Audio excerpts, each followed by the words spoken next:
Gawa tayo ng pink pasta.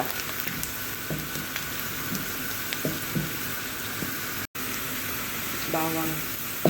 Bawang. Maggi.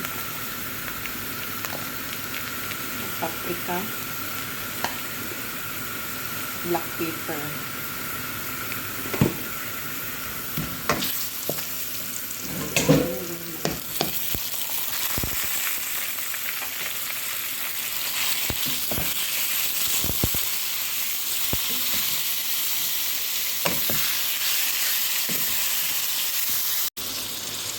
White pepper, tomato paste. Bawa natin para maluto yung manok.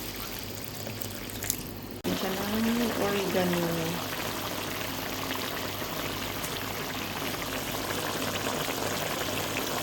Ayan, naging pink na siya kasi nilagyan ko ng cooking cream. At saka ang sikreto dyan is ito. Oh. Ayan guys, nalagay na natin yung macaroni for pink pasta. Ayan guys, luto na siya. Hindi siya maklaro kasi sa camera. Parang puti lang pero pink yan siya.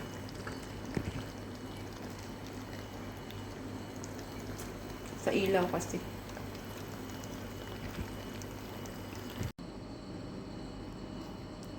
Ayan guys, ang sarap niya.